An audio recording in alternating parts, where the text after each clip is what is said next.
तो Trump tariffs kick in कर गए हैं, जिसमें से 25% टैरिफ्स हैं एंड 25% एक्स्ट्रा पेनल्टी है, जो वो कह रहा है इसलिए दी गई है क्योंकि इंडिया रशिया के साथ ट्रेड कर रहा है। आपको गोदी मीडिया भले ही बोलते रहे कि इससे कुछ फर्क नहीं पड़ेगा।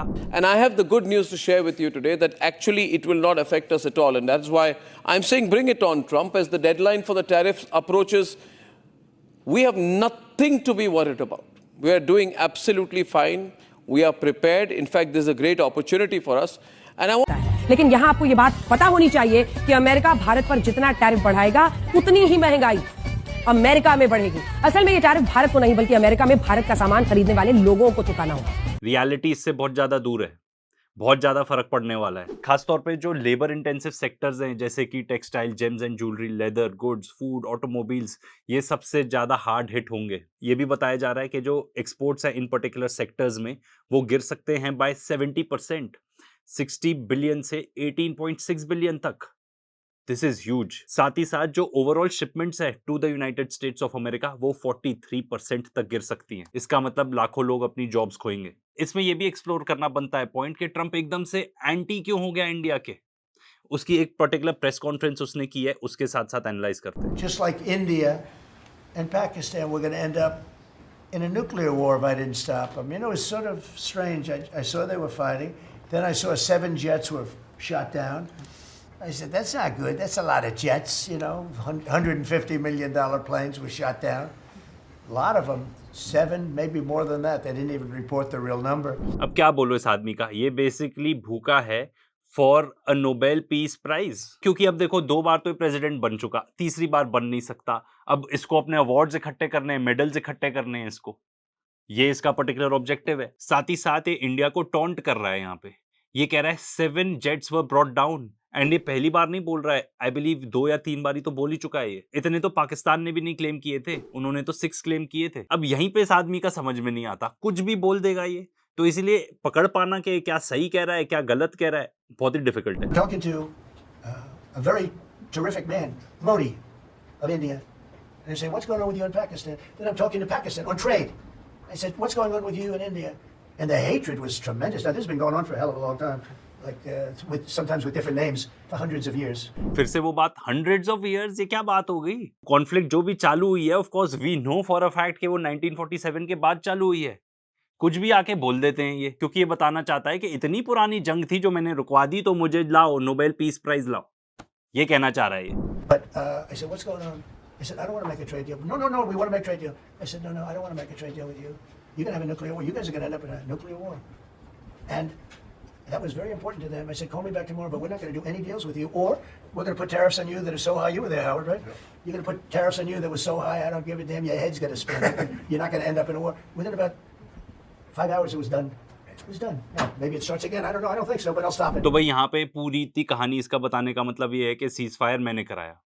एंड ये कितनी बार बोल चुका है एडिटर, जरा निकाल के देखना, अराउंड 30+ टाइम्स तो बोल ही चुका है कि सीज फायर मैंने कराया। पाकिस्तान ने तो इनफैक्ट क्रेडिट भी दे दिया ट्रंप को कि हाँ भाई सीज फायर आपने कराया। इंडिया ने नहीं किया। असलियत क्या है हम नहीं जानते, पर fact of the matter is कि ये क्रेडिट चाहता है सीज फायर का। एंड इसने उस पर्टिकुलर कहानी को कि इसने कैसे सीज फायर कराया टैरिफ्स के साथ लिंक कर दिया अभी के अभी। इसका क्या मतलब हुआ? क्या ये दोनों चीजों को लिंक कर रहा है कि भाई इसको क्रेडिट चाहिए, इसीलिए इसने सॉर्ट ऑफ अपसेट होके, इसकी ईगो इतनी ज्यादा है कि इसने आके टैरिफ्स लगा दिए? आई डोंट नो, लिंक हो सकता है, नहीं भी हो सकता, पर कुछ और भी पॉइंट्स है कंसिडर करने के लिए कि क्यों इसने इंडिया पे टैरिफ लगाए। सबसे पहले रशिया यूक्रेन वॉर। इलेक्ट होने से पहले ये कह रहा था कि मैं एक फोन कॉल में खत्म कर दूंगा, पर जैसे ये इलेक्ट हुआ इसने रियलाइज किया कि भाई यूक्रेन की हालत बहुत ही ज्यादा खस्ता है, रशिया का अपर हैंड है। पीपल लाइक हिम, इनके जैसे लोगों को अच्छा नहीं लगता कि इनका नेगोशिएशन में अपर हैंड ना हो। आपने देखा था कैसे इसने रोल आउट किया था रेड कार्पेट पुतिन के लिए। वो क्लियरली ये बताता है कि भाई यूएसए की इंफीरियर पोजीशन है। एंड वो क्यों हो गई? इन लोगों ने सोचा था कि एक तरफ से वॉर का प्रेशर, दूसरे तरफ से हमारे पूरे सैंक्शंस लग जाएंगे रशिया के ऊपर, कोई चांस ही नहीं है कि रशियन इकोनॉमी सर्वाइव कर पाएगी। या तो रेजिम चेंज हो जाएगा या पुतिन खुद आ जाएगा कि यार ठीक है क्या करना है, अपन मिल बैठ के बात कर लेते हैं। इंस्टेड रशिया और चाइना के बहुत क्लोज टाइज हो गए, एक दूसरे को एक्सपोर्ट करने लगे। रशिया का सबसे बड़ा बायर बन गया चाइना, सेकंड सबसे बड़ा बायर बना इंडिया। ये बात तो जयशंकर भी बता चुके हैं कि इंडिया ने यूएसए से बात करके ही इन लोग से इतना सारा क्रूड ऑयल खरीदा। We are not the biggest purchasers of Russian oil, that is China. We are not the biggest purchasers of Russian LNG. I'm not sure, but I think that is the European Union.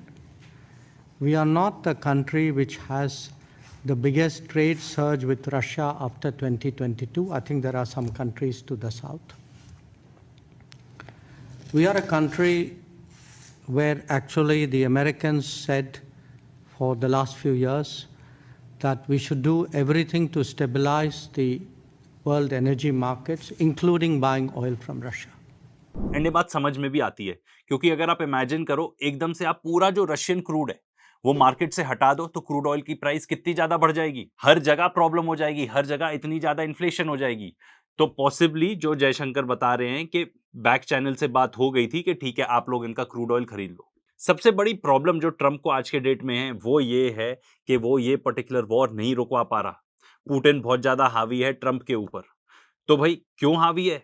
क्योंकि crude oil बेच पा रहा है वो Russia China अपने allies को। China को वो कुछ ज्यादा कह नहीं सकता, चाइना के साथ तो इसको अच्छे टाइज इनफैक्ट मेंटेन करके ही रखने पड़ेंगे, क्योंकि अगर चाइना ने जो रेयर अर्थ मिनरल्स हैं, जो मैग्नेट्स वगैरह वो बनाते हैं, यूएस को भेजना बंद कर दिए तो यूएस में ना तो ईवीज बन पाएंगी, ना तो वहां पे जो F-35 बनाते हैं वो बन पाएंगे। कितनी सारी जो इनकी प्रोडक्शन है वो रुक जाएगी सिर्फ उस रेयर अर्थ की वजह से। In fact most of the defence production रुक जाएगी, क्योंकि जितनी भी मिसाइल्स भी बनती है ना उनमें भी ये सब मैग्नेट्स वगैरह यूज होते हैं। तो चाइना के पास तो है बहुत बड़ी लेवरेज।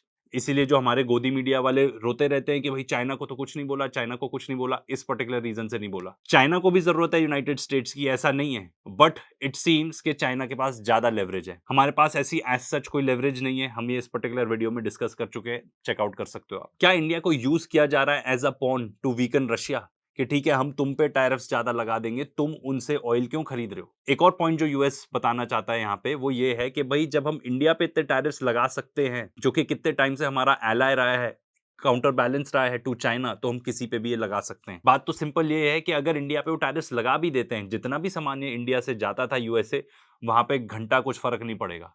हो सकता है थोड़ा बहुत कॉस्ट ऊपर नीचे हो जाए, बट ऐसा कुछ भी नहीं हम वहां पे सप्लाई करते जो किसी और देश से नहीं आ सकता। One of the biggest exports जो इंडिया से वहां जाता है वो है मखाना। लोग मखाना नहीं खाएंगे, कोई मर तो नहीं जाएंगे। श्रिम्प हमारे यहाँ से बहुत जाता है, ये कहीं और से आ जाएगा। अगर उसको क्रेडिट हम दे दें सीज फायर का, तो क्या हमारे टैरिफ्स कम हो जाएंगे? I don't know the answer to this. आप लोग बताना, आप लोग क्या सोचते हो कॉमेंट्स में लिख के। मेरा एक छोटा सा रैंट है ट्रंप के ऊपर, वो तो जरा सुनी लो आप लोग। ये इंसान जो इलेक्ट ही इस प्रॉमिस पे हुआ था कि भाई मैं पीस लाऊंगा पूरे दुनिया भर में, घंटा तुम पीस लेके आ पाए? जब से तुम आए हो बर्बादी और ज्यादा बढ़ गई है। रशिया यूक्रेन वॉर और ज्यादा इंटेंसिफाई हो चुका है, रुकने का कहीं नाम नहीं लग रहा। एंड इनफैक्ट ये जो अलास्का में मीटिंग भी करके आए हैं, मतलब मुझे तो लग रहा है कि may be it was just मतलब एक फोटो ऑप हो गया। कुछ एक्चुअल रिजल्ट्स निकल रहे हैं क्या? नहीं। पर अच्छी बात यह है कि चलो बातचीत तो हो रही है। बाइडेन के टाइम तो बातचीत भी नहीं हो रही थी। तबाही और ज्यादा बढ़ गई है यूक्रेन में। तुम ज़ेलेंस्की को बिठा के बोल क्यों नहीं सकते कि बस इनफ इज इनफ, अब तुम निकलो बाहर, यहाँ पे तुमको हमने ही बिठाया था ना, अब तुम निकलो यहाँ पे, ये वॉर खत्म होने वाला है। वी ऑलरेडी नो कि यूरोप की इकोनॉमीज तो कितनी ज्यादा वीक है, वो स्टैंड ही नहीं कर सकते हैं अगेंस्ट रशिया। ये शायद न्यूज आपसे मिस हो गई हो, पर ग्रेट ब्रिटेन की मीडिया ही बता रही है कि शायद उनको आईएमएफ बेल आउट की जरूरत पड़ जाए, इतनी खस्ता हालत में है वो। तो लेवरेज तो पूरी यूनाइटेड स्टेट्स ऑफ अमेरिका के पास ही है against Europe, against Zelensky. Zelensky तो कुछ लगता ही नहीं, तो वॉर रुकवा दो ना, खत्म कर दो, ताकि हम भी बोल पाए वॉर रुकवा दी फौफौ। जो गाजा में हो रहा है कितना ज्यादा इंटेंसिफाई हो चुका है। एप्स्टीन लिस्ट में तुम्हारा नाम है तो तुम कुछ बोल नहीं सकते नेतन्याहू को, पूरे फुल फ्लेजेड एक्सपोज हो जाओगे। तो वहां पे जेनोसाइड चल रहा है, इजराइल ईरान वॉर तक हो चुका। ये बाइडेन के टाइम पे भी कितनी बात चल रही थी कि इजराइल अटैक करना चाहता था ईरान को, उन्होंने परमिशन नहीं दी। तुम्हारे रहते रहते पूरी परमिशन आ गई, एंड अभी फुल फ्लेजेड चांसेस है कि इजराइल फिर से अटैक करेगा। इजराइल को आपने अलाउ कर दिया कि एनेक्स कर दे वेस्ट बैंक, हाँ कर दो।